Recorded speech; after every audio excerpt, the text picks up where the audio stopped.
These are pictures from the Tesla website in China, and as you can see, it's the Tesla Model 3, the front and the back, and the Tesla Model S.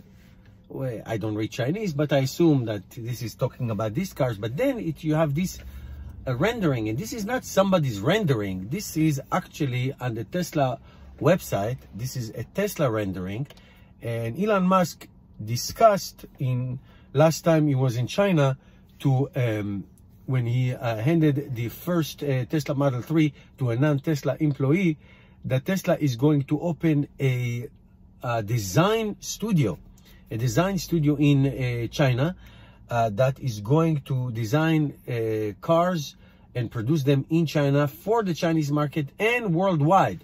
And this rendering looks like what maybe Tesla Model Y used to look like when it was rendered before it got released. Especially the back wheels, they look extraordinarily back. Really in the back. There's no room between the wheels and the rest of the car, like in a normal car would be. Looks very extreme. I mean, the wheels look like almost a 22-inch. It does look like a little crossover.